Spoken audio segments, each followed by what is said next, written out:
What's up, you guys? It's Graham here, and just when you thought things couldn't get any crazier, buckle up. Starting soon, the mortgage giant Fannie Mae will be getting rid of their minimum credit score requirements to buy a home, at the same time that the Trump administration floats the idea of creating portable mortgages, meaning if you previously locked in a loan for 3%, theoretically you'd be able to take that loan with you to your next home, potentially unlocking hundreds of thousands of homes that otherwise never would have hit the market. That's why we need to talk about exactly what's happening, the impact this is about to have on the entire housing market, and the truth about whether or not we could actually see portable mortgages, because if we can, it's going to create some big winners and some even bigger losers. Although before we start, if you enjoy videos like this where we just cover the unbiased facts, it would mean the world to me if you hit the like button or subscribed if you haven't done that already. I know it seems dumb to ask, but it truly does help out tremendously, and as a thank you for doing that, I will do my best to read and reply to as many of your comments as I can. So thanks so much, and also a big thank you to the Gemini credit card for sponsoring this video, but more on that later. Alright, so first, let's talk about the one that will have the most immediate impact on the housing market, going into effect officially, by the way, on November 16th, and that would be no minimum credit scores. As a bit of a background, all of this begins with what's called Fannie Mae and Freddie Mac. And even though they sound like a rival rap duo, they're actually a federally backed mortgage company who buys and guarantees loans made by lenders and banks. See, anytime someone wants to buy a one-bedroom, one-bathroom home in San Francisco for $2 million, they go through a bank or a lender, allowing the buyer to be able to borrow most of the purchase. However, what most people don't realize is that when you get a mortgage from a bank, the bank isn't the one that actually holds onto it and then patiently waits for you to pay it back over 30 years. Instead, banks usually package all of their loans together into one giant basket, and then they sell that bundle off to investors as mortgage-backed securities while making a small profit in the process. This is why most banks have universally accepted mortgage requirements that you have to follow, like a minimum income, minimum amount of debt, or a certain credit score above 620, which is actually going away soon.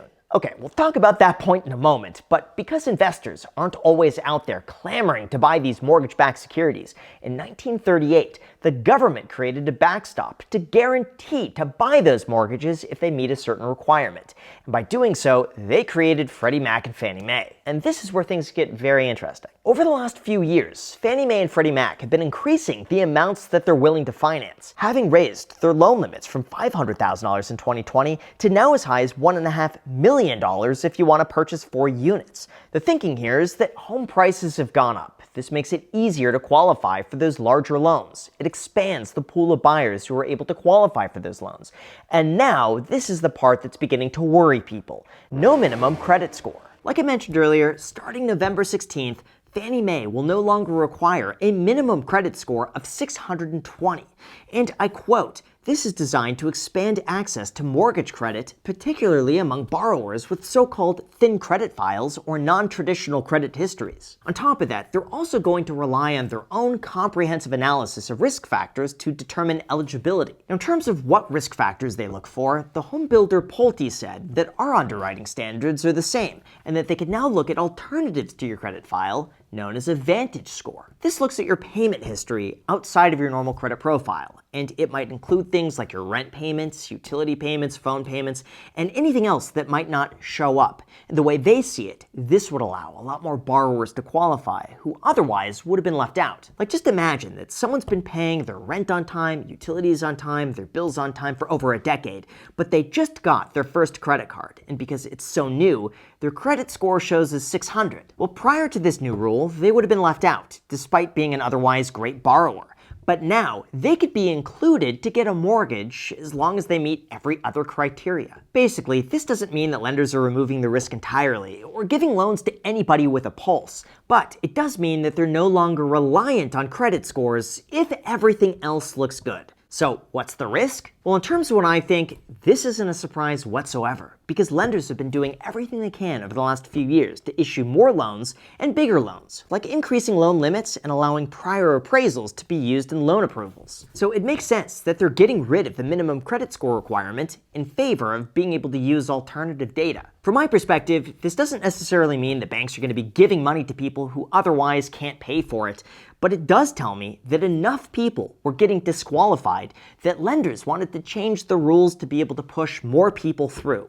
So is this starting to become a repeat of 2008? How will this affect the housing market? And more importantly, can we soon take our existing mortgage with us to the next home? Although before we go into that, one thing this really highlights is the importance of good financial habits, like making sure the money you're spending is actually working for you. As an example of this, most people just spend money and get nothing back in return. But with our sponsor, the Gemini credit card, you get to earn cryptocurrency back every time you purchase, turning your everyday spending into something completely different from traditional rewards. Like with this, you get to earn up to 4% back on transportation, 3% back on dining, 2% on groceries, and 1% on everything else with no annual fee. Plus, Bitcoin rewards earned and held in the Gemini credit card have actually appreciated 279% on average. This makes it really easy to gain a little exposure to cryptocurrency without having to time the market or buy it yourself, and it comes in 5 unique stainless steel colors. So you could get black, silver, rose gold, Bitcoin orange, or the brand new XRP edition. All you have to do is swipe your card like you would normally, and that's it. Like I have earned Bitcoin back on my everyday spending just for using this. And like I said, if Bitcoin isn't your thing, you could also select from more than 50 different options that you could switch to at any time. Feel free to check out the description for more information on rates and fees and see if you're eligible with no impact to your credit score. So if you'd like to start earning Bitcoin or select from more than 50 different options, feel free to head to gemini.com/Graham or use the link down below in the description. And for a limited time, they will give you a $200 bonus of Bitcoin when you spend $3,000 in the first 90 days. Again, that link is down below with gemini.com/Graham. Thanks so much, and now let's get back to the video. All right, now before we talk about whether or not this is a repeat of 2008, where buyers were given loans who couldn't afford them, and then the market subsequently collapsed, there is another topic gaining a lot of attention right now, and that would be mortgage porting. For those unaware, this was recently floated by the Trump administration as a way to take your existing mortgage rate with you from one home to another. So for example, if you bought a home in 2021 and you're locked in with a 2.875% interest rate for 30 years, and you don't want to move because that would require getting rid of that loan and getting a new mortgage at 7%, well, this would solve that entirely. Just apply your existing mortgage to your next home, and now you are no longer locked into your current house. Now obviously, this one is quite divisive because on the one hand, you have a lot of sellers who are frozen in the market because they can't afford a higher mortgage rate. So this would completely solve that problem and cause a lot of inventory to flood onto the markets. But others say that this only benefits people who already have a low interest rate mortgage, and new buyers would have to obtain financing at higher interest rates today. So who's right? Would this actually happen? Well, in theory, here's how it might work. Let's say you have a 3% mortgage on a $500,000 house, and you want to sell it for a $700,000 house. In this case, with a portable mortgage, instead of going and applying for a new loan at 7%, you would reach out to your lender, requalify, appraise the property, and if everything checks out, your existing mortgage just ports over to the next house.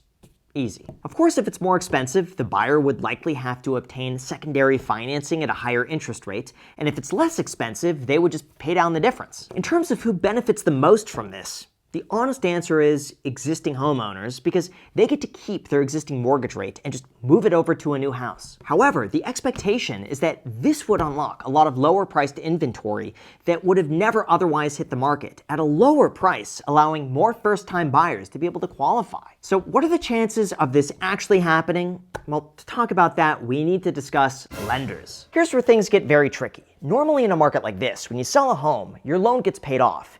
And having 2 to 4% mortgages on a bank's or investor's books usually ends up leading to a huge loss for that company.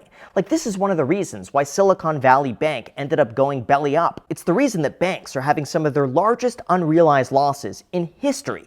And when they tie up capital for decades at rates that are well below today's rates, those loans are, for a lack of a better word, completely worthless. That's why lenders and investors generally assume that when they issue a loan, it'll be paid back on average every 12.8 years when that person picks up and moves to something else. In this case, however, if mortgages become portable, those loans will have to stay on the books for its entirety for decades. And as a result of that, lenders and investors will have to raise interest rates for everybody else to be able to compensate for that risk. Or if they don't do that, I guess the entire banking system will just become the backstop for low-yielding residential mortgages for decades. And we all know what happened the last time the banking industry became too reliant on residential real estate. Anyway, if mortgage portability becomes a reality, we just have to ask ourselves the question, will this unlock more inventory in such a way that allows more people to enter the market and improve mobility? Or will this push up prices even further because we've created a surge demand from those homeowners who turn back around to buy something else with their record low interest rate? Well, thankfully, we don't have to speculate too much about this because something similar is already being done in Canada. That's right, in Canada, they allow you to port the mortgage from one property to another if you qualify. But there is one big difference. Canada doesn't have a fixed 30-year term.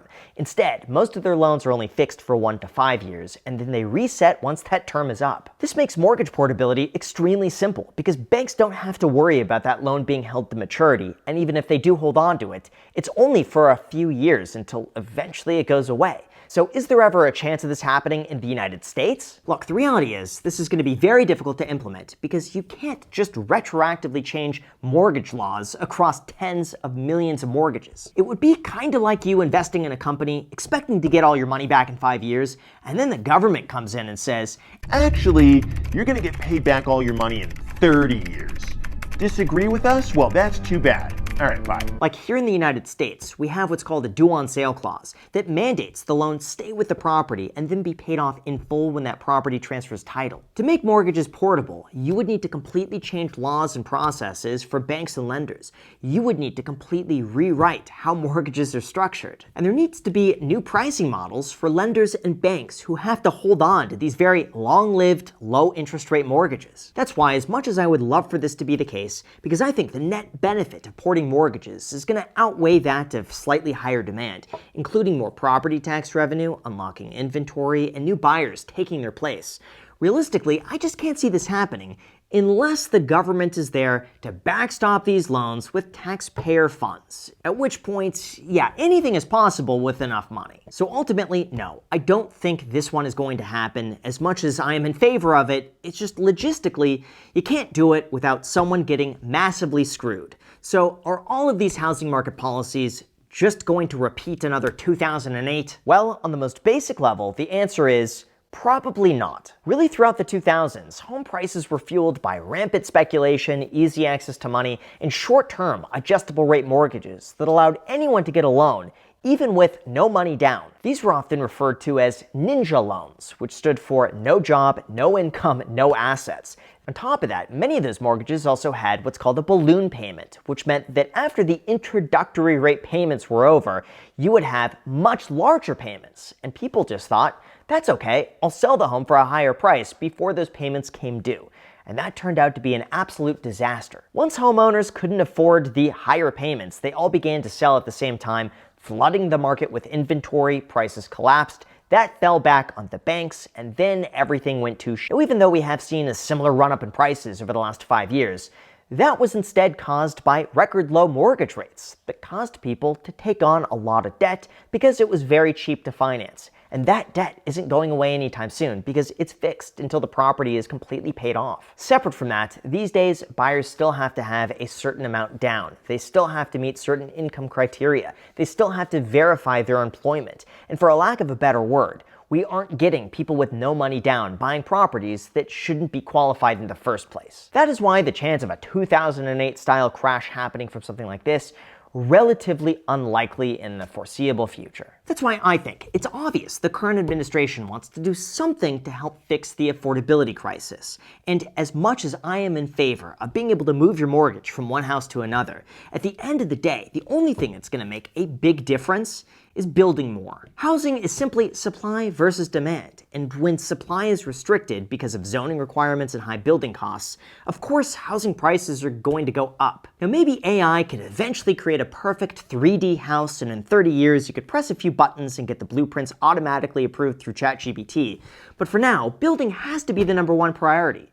Otherwise, I hope you like living with roommates.